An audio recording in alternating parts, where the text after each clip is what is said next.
Pentagon ei avaldanud lihtsalt UFO-faile, vaid avaldas tõendeid asjadest, mis ei tohiks olla võimalikud. Need ei ole kuulujutud ega lekked. Need on dokumenteeritud kohtumised, mida Pentagon ei suuda seani seletada. Ja kõige häirivam osa. Need on asjad, mida nad tahavad, et sa näeksid. Number 50. 2023 aasta septembris püüdis FBI mõista, mida droonioperaator ühes USA asukohas just nägi. Ühes deklassifitseeritud videos selgitab mees, et tema ja ta kolleegid olid kõik näinud eredat valgust horisondi kohal. Pimestava kuma sees olnud objekt oli, tsiteerin, metallik hall, sirge, umbes 1–2 Black Hawki helikopteri pikkune ja kindlasti suurem kui droon. See nägi välja nagu mingisugune sõiduk, kuid sellel polnud ei heitgaase ega tiibu. See hõljus umbes 5000 jala kõrgusel ja liikus idast läände.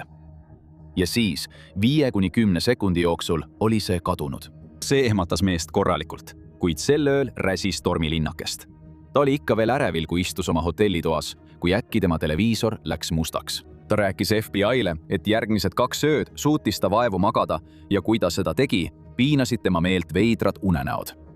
Kas ta oli kontakti loonud? Et paremini aru saada, lähme tagasi aega, kui kogu see UFO-de jutt USA's esimest korda hoo sisse sai. Number 49. Teise maailmasõja lõpus püüdsid USA ja Briti luure välja selgitada, kas natsiteadlased olid ehitanud superrelvi. Meil olid tõepoolest V1 ja V2 raketid, kuid avalikustatud dokumendid näitavad, et Euroopa kohal taevas märgati midagi, mis polnud rakett. 4. novembril 1948 teatas üks ülisalajane USA õhujõudude Euroopa väejuhatuse dokument. Juba mõnda aega on meid murelikuks teinud korduvad teated lendavatest taldrikutest. Üht neist masinatest nähti, tsiteerin, hõljumas Neubibergi õhuväebaasi kohal umbes 30 minutit. USA võimud olid nõutud kirjutades, et mis iganes need sõidukid ka poleks, võivad need, tsiteerin, olla väljaspool meie praeguse arusaamise piire. Number 48. Salajases raportis kirjeldati üht neist masinatest kui äärmiselt manööverdamisvõimelist ja näiliselt peaaegu hõljumisvõimelist, mille kuju meenutas ovaalset ketast, millel oli pinnal kuplikujuline osa. Võime kiiresti kaduda suure kiiruse või täieliku lagunemise teel. Võime koonduda rühma või väga kiiresti tihedasse formatsiooni. Inimese poolt ehitatud miski ei suutnud seda teha. Nii et mida nad siis nägid? Number 47. Üks meestest, kelle ülesandeks oli nende tulnukalaadsete masinate mõistmine, oli FBI direktor J. Edgar Hoover. Avalikustatud toimikud näitavad, et ta ei olnud uskuja, kuid peaaegu igal nädalal jõudis tema lauale uus UFO-dokument.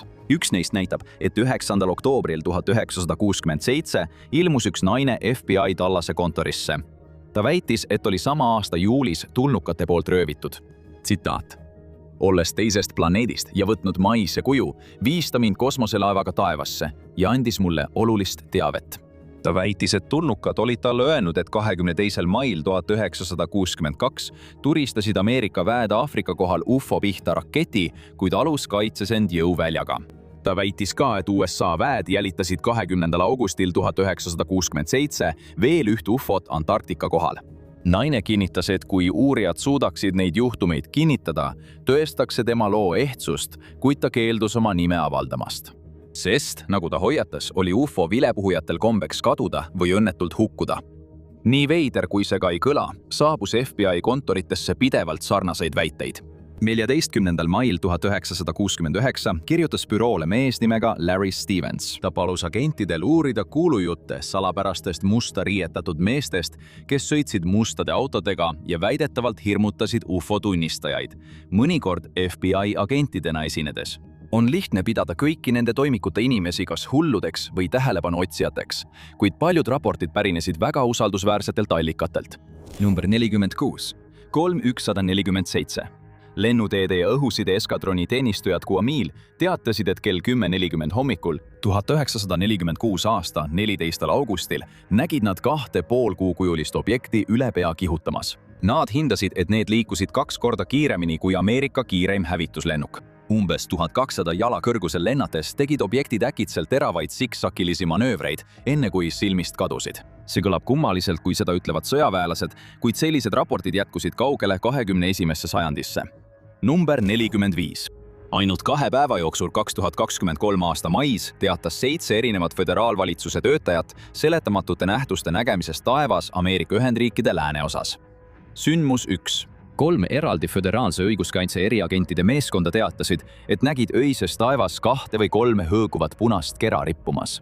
Nende kirjelduste kohaselt paistsid suuremad objektid vabastavat väiksemaid kerasid, peaaegu nagu emalaev, mis saadab välja väiksemaid sõidukeid. Väiksemad tuled sööstsid allapoole, enne kui kõik äkitselt kadusid. Teine juhtum. Mitu agenti kirjeldasid, kuidas nad nägid üht punast kera rippumas kivise tipu kohal, mis näis olevat ühendatud tipuga helendava valgusniidi kaudu. Objekt hõljus täielikus vaikuses. Üks tunnistaja võrdles seda Sauroni silmaga sõrmuste isandast. Pärast umbes minuti pikkust paigalseisu kadus see ära. 3. juhtum. 2 agenti teatasid, et märkasid öösel piiratud alal esialgu autot liikumas, kuid midagi oli valesti. Sõidukil oli üks punane ja üks valge tuli ning see näis hõljuvat umbes 1 meetri kõrgusel maapinnast. Kui agendid selle poole liikusid, libises objekt kõrbes külgsuunas, nagu üks tunnistaja kirjeldas, täiesti ilma vastupanuta. Siiani pole ei tunnistaja ega USA võimud pakkunud lõplikku seletust sellele, mida nad nägid. Teeme järgmise lihtsaks. Lihtne, aga hullumeelne. Number 44. Nüüdseks deklassifitseeritud koondportree paljastab, mida tunnistajad FBI-le rääkisid, et nad taevas nägid. Aga see ei juhtunud 1940-ndate või 50-ndate UFO-hüsteeria ajal. See juhtus 2023 aastal. Tunnistajad kirjeldasid pronksivärvi metallist ellipsoidi, mis purskas pimestavast valgusest välja ja kadus siis jäljetult. Ja see on alles algus. Number 43. 24. aprillil 1964 aastal järitas politseinik Lonnie Zamora Socorros, New Mexicos kihutavat autot, kui ta nägi kauguses leeki ja kuulis kummalist möörgavat heli. Ta arvas, et see võib olla hoone plahvatus, kuid mida lähemale ta jõudis, seda rohkem märkas ta, et see lendas. Suitsu polnud, möirgamine muutis sagedust. Ta sõitis lähemale ja märkas, et maapinnale oli kinnitatud läiki vese, millel olid 2 jalga. Samal ajal viibisid läheduses 2 inimest valgetes kombinesoonides. Kas see oli mingi õnnetus? Ta sõitis lähemale, et vajadusel aidata, kuid siis kostis taas möirgamine ja äkitselt liikus ese vertikaalselt ülespoole. Selle all purskas leek. Sellest vahejuhtumist sai tuntud Lonnie Zamora juhtum. Pole kunagi kindlaks tehtud, mida ta tol päeval nägi, kuid see kõlas väga sarnaselt sellele, mida üks USA kõrgem luureametnik nägi millalgi 2025 aastal. Number 42. See deklassifitseeritud toimik on tugevalt tsenseeritud. Isegi asukohta pole märgitud, kuid umbes kell 17:00 USA kõrge turvalisusega katsepolügoonil nägi ametnik taevas kera ja kuulis matsatust, just kui oleks see maapinnale kukkunud. Seejärel võttis ta helikopteri ja läks otsima. Mees väitis, et tema ja teine ametnik märkasid taevas hõljuvat ülikuuma objekti selle koha lähedal, kuhu esimene objekt oli maandunud. See liikus ida suunas ja siis lõunasse ning näis, et see murdus 2 eraldi tükiks. Mõlemad liikusid suurel kiirusel. Siis sai selgeks, et tegemist oli 2 suure keraga, mis hõljusid kõrvuti ja näisid sähvatavat. Need olid ovaalsed, oranžid, valge või kollase keskosaga ning neist kiirgas valgust. Järsku ilmus veel üks ja siis veel üks, kuni neid oli kokku 5, kõik hõljusid mõnda aega ja kadusid siis. Mehed nägid neid hiljem uuesti mäe lähedal, liikumas horisontaalses reas. Nad kadusid, kuid 3 neist ilmusid ootamatult kolmnurksesse formatsiooni. Ole kindel, mida nad nägid. Kas meid jälgitakse? Number 41. Kui meid tõesti jälgitakse, siis see võib seletada, mida NASA astronaudid nägid 1972 aasta detsembris Apollo 17 missiooni ajal. Agentuur tegi foto sellest, mis näis olevat 3 täppi kosmoses, mida nähti kuu pealt ja mis moodustasid kolmnurga. Tänaseni pole üksmeelt, mis need on. Number 40. 2025 aastal esitas FBI ametlikult foto Pentagoni kõigi valdkondade anomaaliate lahendamise bürool ehk AARO-le kui tuvastamata anomaalset nähtust. Esmapilgul tundub foto täiesti tühi, lihtsalt järjekordne udune taevapilt, aga kui lähemat vaadata, on seal väike must täpp. See ei tundu millegi erilisena, kuid seda ei saa ka seletada. Täpselt nagu kuju, mis ilmus teisel pildil, oli ka sellel helikopteri kuju, kuid taevas polnud kindlasti helikopterid, kui pilti nähti ja salvestati. Ja mõnikord tulevad need objektid ebamugavalt lähedale. Number 39. Vladislav Krasuski oli 1944 aastal Poola sõjavang, kui ta sõitis traktoriga Saksa laagri lähedal, kus ta töötas töömehena. Kui ta lähenes soisele alale, suri mootor äkitselt välja ja ta kuulis kaugusest kõrget vilinat. Peagi ilmus kohale SS-i valvur, kes aitas traktori käivitada. Töölised ei pööranud sellele eriti tähelepanu enne kui 3 tundi hiljem. Töörühm vaatas üles ja nägi mingisugust sõidukit vertikaalselt taevasse tõusmas. see hõljus aeglaselt kõrvale ja kadus siis puude taha. See oli ümmargune ja läbimõõduga 225 kuni 300 jalga, tume hall ja 2 põhiosaga. Üks osa pöörles suurel kiirusel, tekitades selle, mida dokumentides nimetati pidevaks ähmaseks laiguks. Krasuski rääkis seda lugu, kui ta pärast sõda USA-sse maandus. Ta vandus, et tema ja umbes 18 meeskonnaliiget, poolakad, prantslased ja venelased, olid kõik näinud sama asja. Seda teavet hoiti aastaid saladuses. Kui USA võimud kinnitasid inimestele, et UFO-sid pole olemas, uurisid nad samal ajal aktiivselt selliseid lugusid nagu Krasuski oma. Aga mõnikord polnud taldrikud lihtsalt pettused. Number 38. Deklassifitseeritud dokumentides on kirjad, mida saadeti erinevate osakondade vahel. Need kirjeldavad kõike, alates seletamatutest nähtustest kuni laste vempudeni riigis, mis muutus kiiresti UFO-dest kinnisideeks. Üks neist kirjadest on dateeritud 11. juuliga 1947 ja see paljastab, et proua Easterbrook näis leidvat oma maja tagaaias Twin Fallsi linnas Idaho osariigis lendavat taldrikku. Ta kuulis kõmakat ja läks õue uurima. Ta leidis 2 ketast, mille küljes oli plastist kuppel. USA meedia teatas, et lendavad taldrikud on tunginud Twin Fallsi. FBI eriagent Guy Bannister asus juhtumit uurima. Vaatamata meedia väidetele, et USA valitsus varjab midagi, kinnitas FBI, et lendav taldrik oli tegelikult kohalike laste tehtud seadeldis. Võib-olla see oligi nii, kuid see ei tähenda, et agentuur ei võtnud teisi juhtumeid tõsiselt. Number 37. Aastaks 2024 ei jõudnud UAP vaatlused enam FBI lauale ja olid väga haruldased. Harva kui üldse jõudsid need ajalehtedesse. Nagu oktoobris toimunud vaatluse puhul, kui nimetu sõdur Süürias teatas, et nägi moondunud ja ebaühtlast valge valguse kera, kirjeldas ta, et nägi mitut helki või valgust, mis pärines tundmatust allikast. See oli lihtsalt järjekordne raport, mis läks seletamatute asjade hulka.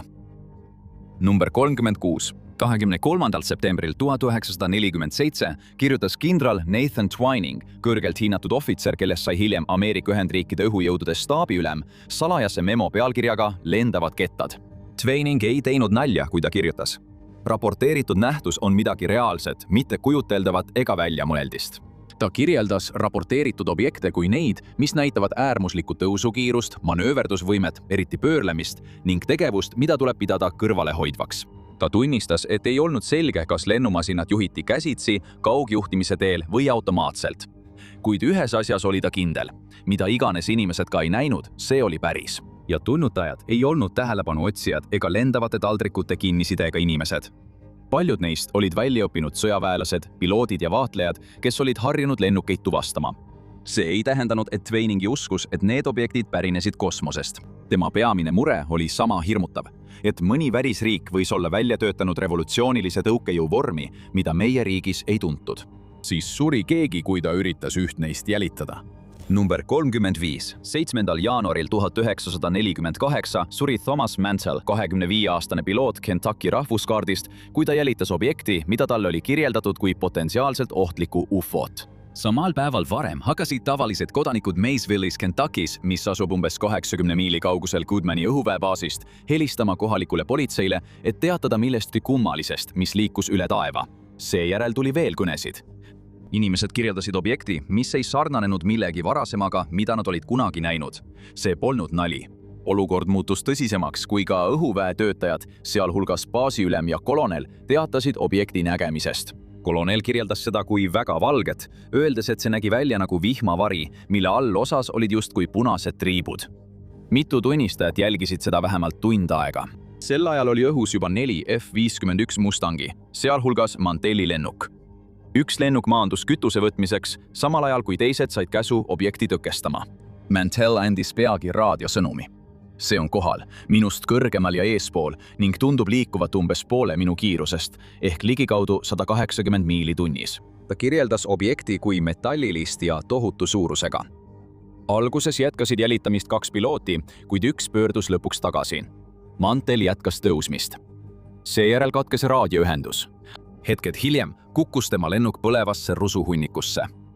Järgmisel päeval ilmusid ajalehtedes pealkirjad nagu F-51 ja kapten Mantell hävinenud, jälitades lendavat taldrikut. USA võimud väitsid hiljem, et Mantell oli tegelikult jälitanud salastatud Skyhawki õhupalli, mis oli tol ajal avalikult arutamiseks keelatud suurte kõrguste uurimisseade. siiani on endiselt kahtlusi selles, mida ta tegelikult nägi. Täpselt nagu järgmises juhtumis ei suuda USA sõjavägi alati seletada, mida nende töötajad taevas näevad. Number 34. 2024. Aasta jaanuaris märkas üks operaator Vahemere kohal Kreeka lähedal midagi teemantikujulist, mis liikus umbes 434 sõlme tunnis. Ta kirjeldas seda kui alumise mittemanööverdava sondiga objekti, mis oli nähtav ainult pardal oleva lühilaine infrapunaanduri kaudu. See oli seal ja 2 minutit hiljem oli see kadunud. USA sõjaväelased teatavad sageli, et näevad neid objekte liikumas viisil, mis on teaduslikult võimatu, nagu näiteks see, mida üks operaator nägi Araabia mere kohal 2020. aasta oktoobris. Number 33. Deklassifitseeritud toimikus on kirjas, et mees märkas infrapunaanduri abil ümmargust külma objekti, mis liikus loode suunas 319 kraadi juures kiirusega umbes 20 miili tunnis. Võimatu osa oli see, et see objekt suutis teha, tsiteerin, järske suunamuutusi, mida lennukid lihtsalt ei ole võimelised tegema. Nagu ka järgmised juhtumid, hoiti neid avalikkuse eest saladuses. Number 32. Aastaid alahindasid USA võimud avalikult UFOsid, väites, et need ei kujuta endast suurt ohtu, samal ajal kui nad uurisid neid vaikselt läbi mitmete salajaste programmide. Project Sign, Project Grudge ja hiljem Project Blue Book. Üks juhtum, mis nende toimikute hulka sattus, puudutas American Airlinesi DC-6 lennukit, mis lahkus 1950. aastal Washingtoni rahvuslikust lennujaamast. Vahetult pärast õhkutõusu kohtas meeskond objekti, mida piloot kirjeldas kui eredalt helendavat eset, mis liikus otse lennuki suunas. Nagu ma vasakule vaatasin, teatas piloot hiljem, et objekt näis peatuvat. Ta kirjeldas seda kui täiesti voolujoonelist, ilma tiibade ja sabata. Seejärel manööverdas objekt lennuki ümber, liikus lennuki paremale küljele ja liikus mõneks hetkeks lennukiga paralleelselt, enne kui äkitselt kiirendas ja kadus kaugusesse. Me vaatasime seda veel mitu sekundit, kuni see idas silmist kadus, ütles kapten. Ma pole kunagi varem ega hiljem midagi sellist näinud. Veelgi murettekitavamad olid teated sarnastest objektidest, mis aeg-ajalt ilmusid Ameerika kõige tundlikumate tuumarajatiste lähedal. Number 31. 1952 aastal sai FBI salastatud sõnumi. Mitmed töötajad USA aatomienergia komisjonis Savannah Riveri tehasest Lõuna-Carolinas olid näinud 4 kettakujulist lendavat objekti tehasele lähenemas, mis seejärel kadusid. Need ilmusid uuesti ja kadusid taas. Neid kirjeldati kuldse värvusega ja kiiresti liikuvatena. Nad olid täiesti hääletud. Ja sellest sai lihtsalt järjekordne raport, mis tolmu kogus.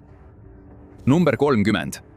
Nagu see, mille tegi härra John P. Legge Cotrois, Newfoundlandis 1947 aasta juulis. Legge rääkis võimudele, et ta seisis oma poe ees, kui miski valgustas taeva. See polnud langev täht ega lennuk. Ta polnud kunagi midagi sellist näinud. Umbes 15 sekundi jooksul nägi ta seda asja öises taevas lendamas. Kettakujulist objekti, millele järgnes koonusekujuline kuma. Ja oligi kõik. Raport märgiti konfidentsiaalseks ja hoiti aastakümneid varjatuna, täpselt nagu järgmine deklassifitseeritud raport, mis on veelgi hämmastavam. Number 29. Kui M. Lenore Corey kirjutas 1947 aasta augustis sõjaväeluure direktorile, rõhutas ta, et ei taha, et teda peetaks massipsühholoogia ohvriks või mingiks hulluks.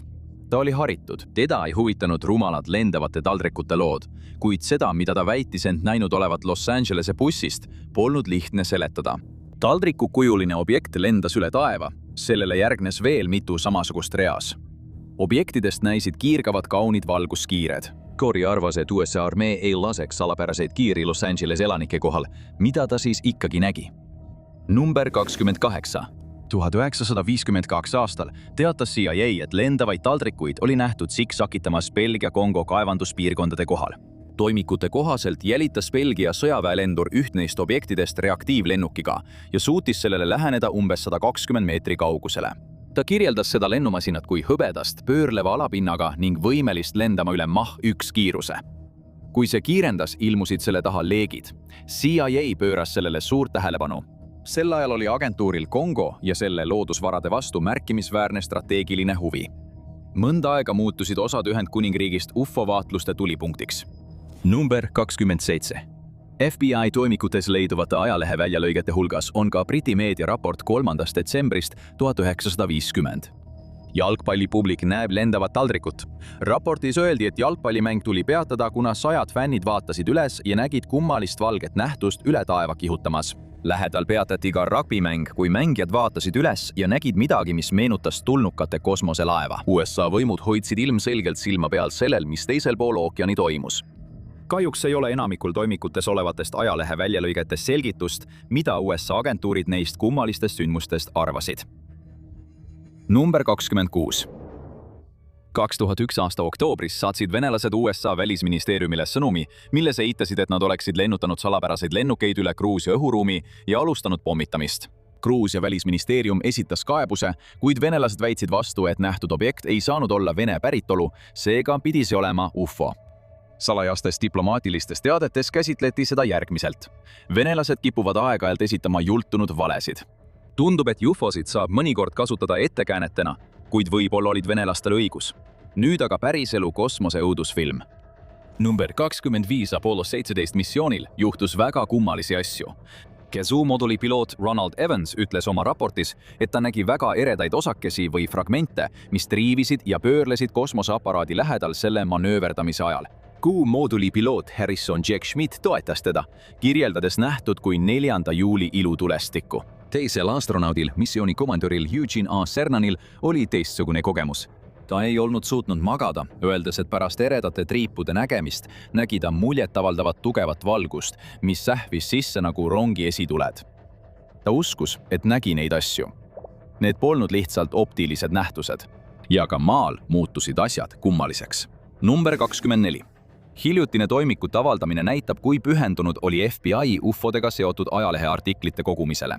Üks neist, mis oli dateeritud 14. oktoobriga 1957, kajastas kapten W.J. Hully, Western Airlinesi pilooti, kes oli kunagi avalikult öelnud, et UFO-d on täielik jama. Aga ta muutis meelt, kui nägi ise üht Mobile'is Alabamas. Ta lendas väikese lennukiga, kui nägi seda, mida ta kirjeldas kui eredat meteoori, mis lendas üle taeva. Välja arvatud see, et see meteoor lihtsalt peatus ja pööras ümber.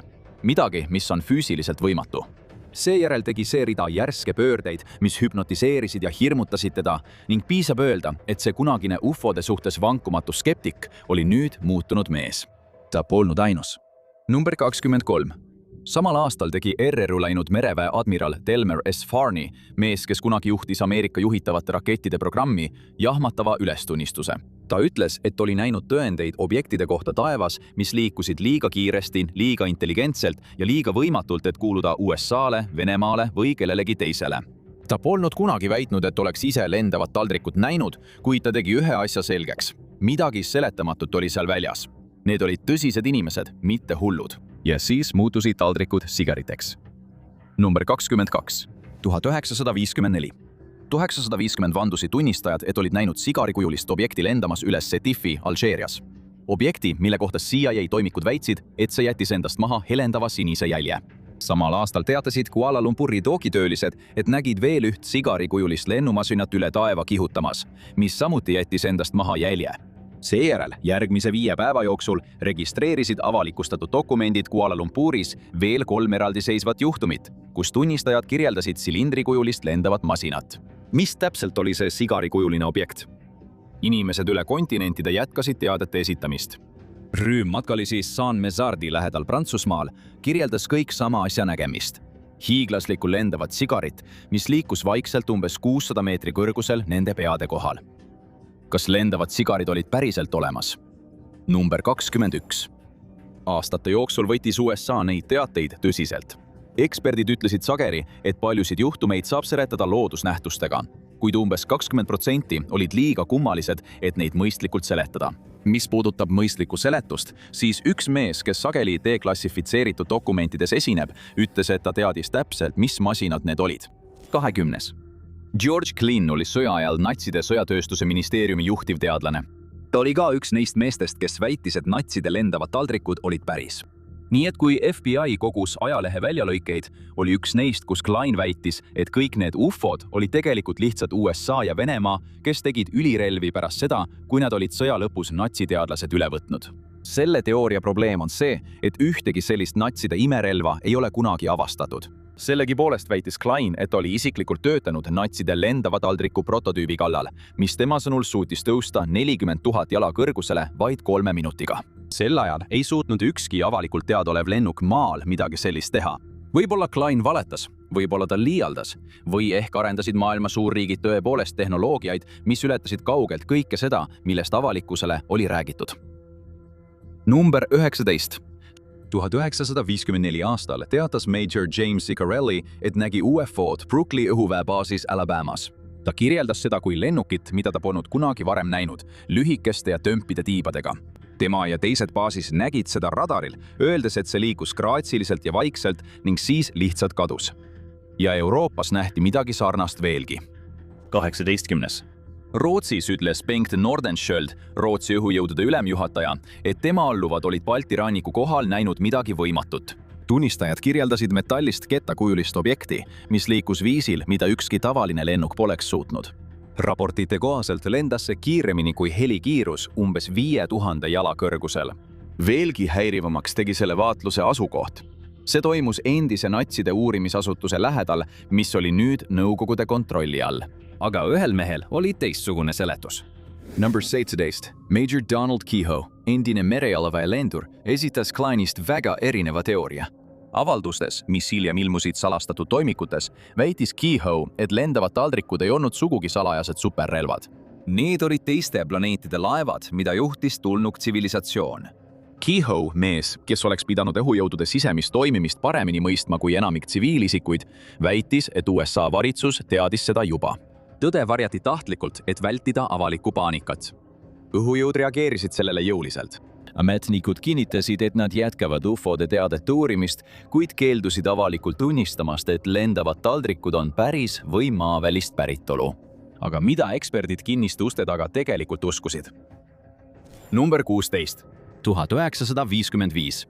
Aasta 5. mail avaldas USA õhujõud eriraporti number 14 pealkirjaga Tuvastamata lendavate objektide teadete analüüs.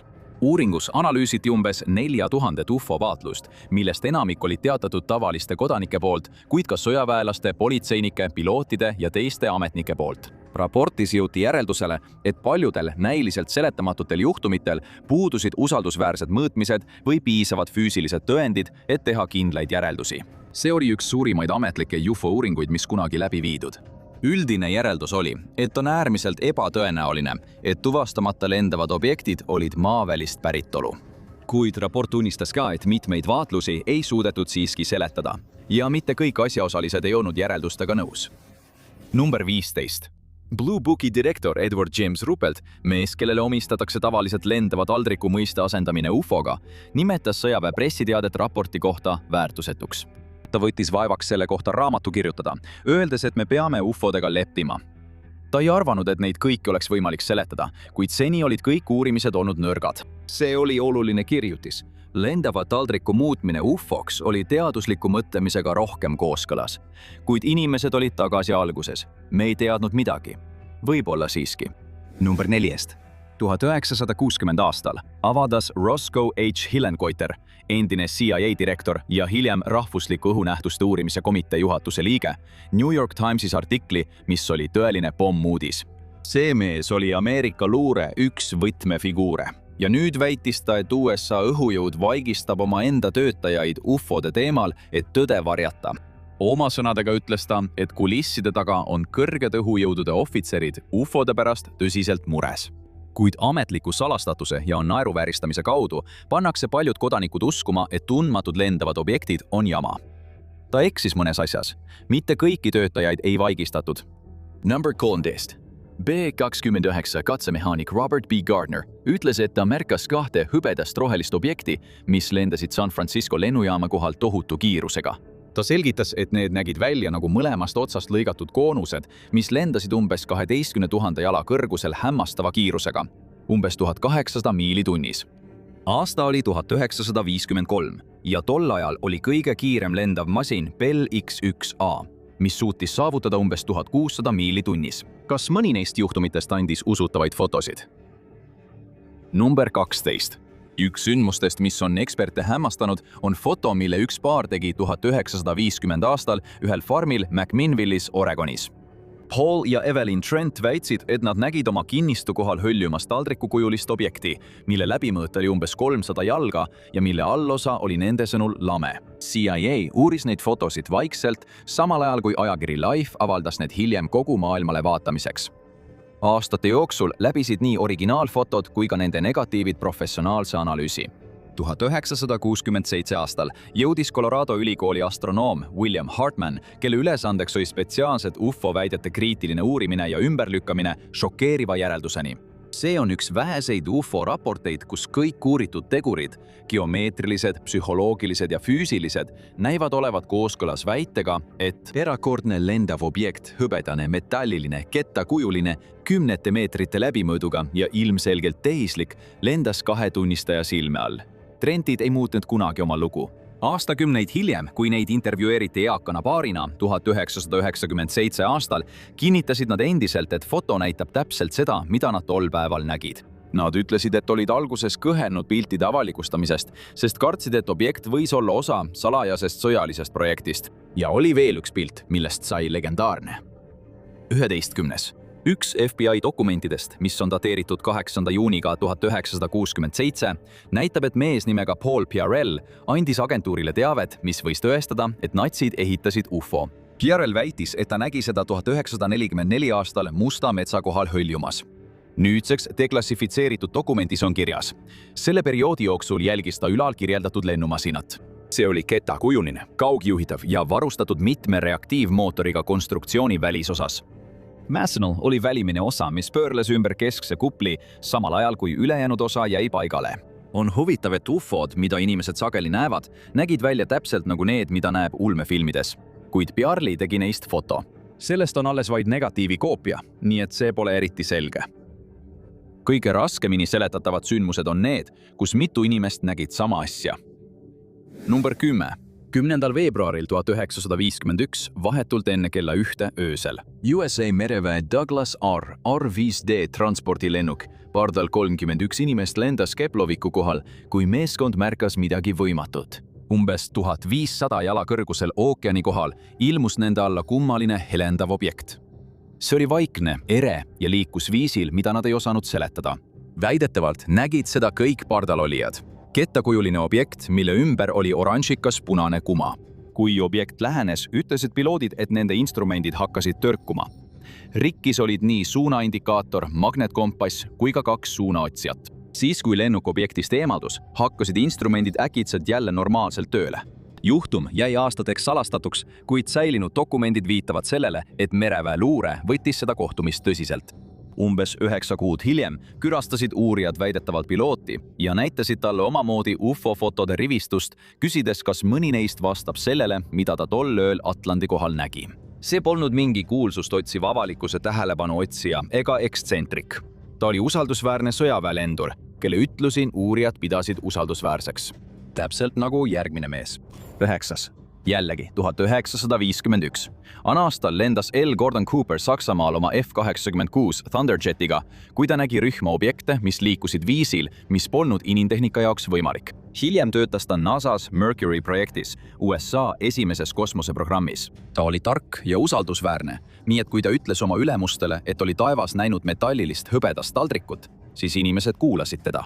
Pärast NASA'st eruminekut koloneli auastmes ja 222 kosmoses veedetud tunniga kirjutas ta raamatu, milles väitis, et valitsus varjab aktiivselt infot UFOde kohta. Ta kirjeldas üksikasjalikult eraldi juhtumit 1957 aastal, kus tema meeskond oli filminud maandunud taldrikut California lennubaasis. Kui ta andis filmi Washingtonile üle, jäi kõik vaikseks. Ta jäeti oma enda loost kõrvale. Kuni oma surmani oli ta kindel, et valitsus oli seotud UFOde kinnimätsimisega.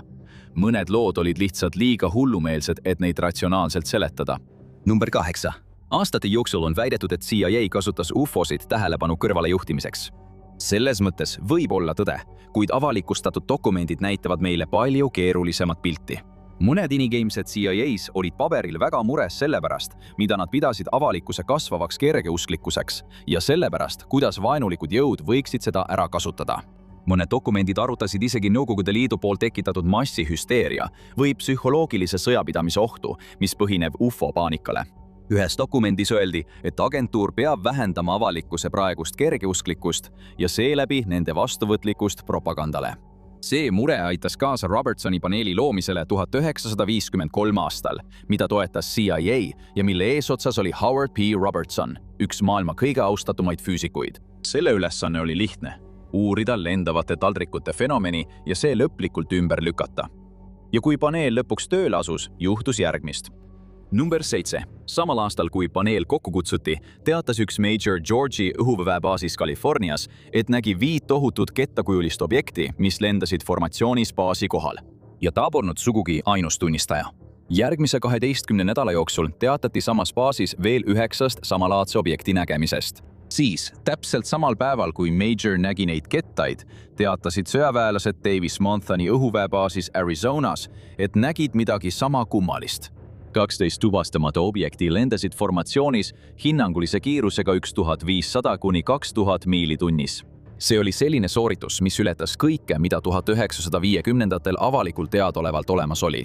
Legendaarne Lockheed SR-71 Must Lind ilmus Area 51 salamaailmast alles 1960-ndate keskpaigas. Ja need ülikiirete sõidukite nägemised ei piirdunud ainult USA-ga. 1953 aasta septembris ületasid NATO sõjalaevad, mis osalesid operatsioonis Mainbrace Põhja-Atlandi ookeani. Missiooni ajal teatas Taani mereväe komandör koos oma meeskonnaga, et nägid hõõguvat kolmnurkset objekti, mis kihutas üle taeva umbes 900 miili tunnis. See kiirgas ka kummalist sinist valgust. Järgnevate nädalate jooksul teatasid õppusel osalenud töötajad veel mitmest sarnasest juhtumist. Ühtegi neist ei suudetud seletada. Seejärel toimus kohe pärast seda juhtum Yorkshire'is Põhja-Inglismaal. Kuningliku õhuväe töötajad teatasid, et tundmatu objekt jälitas õhus üht nende meteortüüpi hävitajat. Üks õhuväelane kirjeldas hiljem objekti kui hõbedast ketast. Tema sõnul peatus see laskumine ja objekt jäi õhku rippuma, pööreldes justkui oma telje ümber. Siis kiirendas see uskumatul kiirusel läände. Aga mis juhtus siis, kui uurijad uskusid, et nad on leidnud mitte ainult vaatluse, vaid ka tegelikke füüsilisi tõendeid? 5. juhtum. Arthur Stancil, tehnik, kes oli seotud Nevada katsepolügooniga, sai hiljem UFO-legendi osaks. Vandega kinnitatud avalduses väitis ta, et 21. mail 1953 aitas ta kätte saada osa alla kukkunud UFO-st Kingmani lähedal Arizonas. Tema sõnul oli objekt, tsiteerin, valmistatud tundmatust metallist, mis meenutas harjatud alumiiniumi. Ta ütles, et tema ja veel mitu meest kaevasid selle liivast välja, kuhu see oli pärast kokkupõrget osaliselt sisse vajunud. Tema väitel oli see alus ovaalse kujuga, umbes 9 meetrit läbimõõdus, 2 pöörleva istme ja kummaliste instrumentidega täidetud kabiiniga. Hiljem kirjeldas ta seda kui midagi, mida paljud inimesed üle maailma olid näinud. Pisarakujuline sigar, voolujooneline sigar. Siis tuli detail, mis ühel päeval pani ameeriklased tundma, et nad pole üksi. Tema sõnul varjas objekti lähedale püstitatud telk ainsa reisija surnukeha. Reisija nagu tulnukas. Mida täpselt väitis Stancil, et ta oli näinud? Tema enda sõnade järgi oli olend umbes 120 centimeetrit pikk ja tumedat pruunikat nahavärvi. Sellel olid 2 silmalaugu, 2 ninasööret, 2 kõrva ja väike suu. Ta ütles, et olend kandis hõbedast metallist ülikonda ning samast materjalist koljukiivrit. Stancili sõnul ei olnud ta üksi. Teised sel päeval kohal olnud tehnikud väidetavalt nägid sama asja. Ja nüüd tuleb kõige kummalisem osa. 4. Salastatud valitsusdokumentides viitasid luureametnikud väidetavalt Arthur Stancilile nimega Fritz Werner. Need failid kirjeldavad, kuidas Stancil ja teised tehnikud viidi väidetavat bussiga, mille aknad olid mustaks värvitud õnnetuspaika. Seejärel ilmus 2024 aastal internetti veel üks Werneriga seotud dokument. See näis sisaldavat sõnumeid, mida vahetasid USA valitsuse ametnik ja Christopher Mellon, endine senati luurekomitee töötaja, kes hiljem osales Pentagoni UAP-de uurimises. Vestluses vihjas ametnik, et tõde Kingmani õnnetuse kohta jätaks inimesed sõnatuks. Ta rääkis juhtumist nii, nagu oleks endiselt aktuaalne teema, isegi 20-ndatelgi, öeldes väidetavalt, me kogume infot kokku. See on selline sõnakasutus, mida võiks tõlgendada kui tunnistust, et võimud jätkavad juhtumiga seotud info varjamist või kogumist. Kui need sõnumid olid ehtsad, näisid need viitavad sellele, et väidetavalt kõrgel ametikohal olev ametnik uskus, et Stancili erakordsetes väidetes on vähemalt mingil määral tõtt. Kahjuks ei paista viimasena avaldatud dokumentide kogum Kingmani loole palju konkreetseid tõendeid lisavat. kuid need süüdistused tuletasid meile meelde midagi, mis juhtus Ühendkuningriigis. Kolmandaks, pärast aastaid kestnud vaatlusi ja kasvavat umbusaldust CIA-ga seotud UFO uurimiste suhtes moodustati Condoni komitee. See oli projekt, mida rahastasid USA õhujõud ja Colorado ülikool, et teaduslikult uurida tuvastamata lendavaid objekte. Üks juhtumitest, mis komitee tähelepanu pälvis, leidis aset 1956. aastal RAF Bentwatersis, Suffolki krahvkonnas Inglismaal. Radaritöötajad jälgisid objekti, mis liikus mitme tuhande miili tunni kiirusega. Siis hakkas radar äkitselt näitama neid kümneid. Raportite kohaselt kontrolliti seadmeid ja leiti, et need töötasid korralikult. Tunnistajad ütlesid, et väiksemad objektid liikusid kiiresti suurema ümber ning mitmed sõjaväelased jälgisid sündmust. Midagi väga sarnast juhtus lähedal asuvas RAF Lakenheathis. Seal ei tuvastatud objekti mitte ainult radaril, vaid seda nähti väidetavalt ka visuaalselt. Tunnistajad kirjeldasid, kuidas objekt peatus taevas kohapeal, kiirendas hetkega ja liikus erakordse kiirusega. Lakenheathi personal võttis ühendust RAF Nistediga, mis asub samuti Suffolki maakonnas, ning saatis välja de Havilland Venomi ööhävitaja, et sihtmärki kinni püüda. Venomi kaheliikmeline meeskond teatas hiljem, et neil oli objekt nii radaril kui ka otsenähtavuses. Seejärel ilmus sihtmärk ootamatult nende selja taha, enne kui nad jõudsid reageerida. Lõpuks sai reaktiivlennukil kütus otsa ning nad olid sunnitud jälitamise katkestama ja maanduma. Condoni raport kirjeldas seda kohtumist hiljem kui kõige mõistatuslikumat ja ebatavalisemat juhtumit, mida nad kunagi uurinud olid. Niisiis, mis täpselt olid need objektid, mis näisid suutvat sõjalennukeid nii kiiruses kui ka manööverdusvõimes ületada? Kas need olid seotud samade nähtustega, millest teatasid Ameerika katselendurid ja radarimeeskonnad kogu külma sõjaaegses maailmas? Teiseks, X-15 piloot Joseph Walker lendas kiirusel Mach 4, kui ta ütles raadiosse: "Kaks tundmatut lendavat objekti lendasid just üle minu pea." Nad lendasid otse temast mööda. Nad liikusid kiirusega 3400 miili tunnis, sama kiiresti kui ükski olemasolev lennuk. Ta ütles, et jõudis neist umbes 60 meetri kaugusele ja nägi, et need olid kettakujulised. Walker ei saanud hiljem oma elus UFO-dest rääkida, kuna ta hukkus 1966. aastal grupilennuõnnetuses. Kuid tema sõnad kõlasid kokku Major Robert Whitey, teise X-15 piloodi omadega. Ta lendas 314 000 jala kõrgusel, kui nägi mitut objekti enda lähedal lendamas. Ta ütles ajakirjale Time: "Seal on midagi, seal on kindlasti midagi." See viimane on oluline.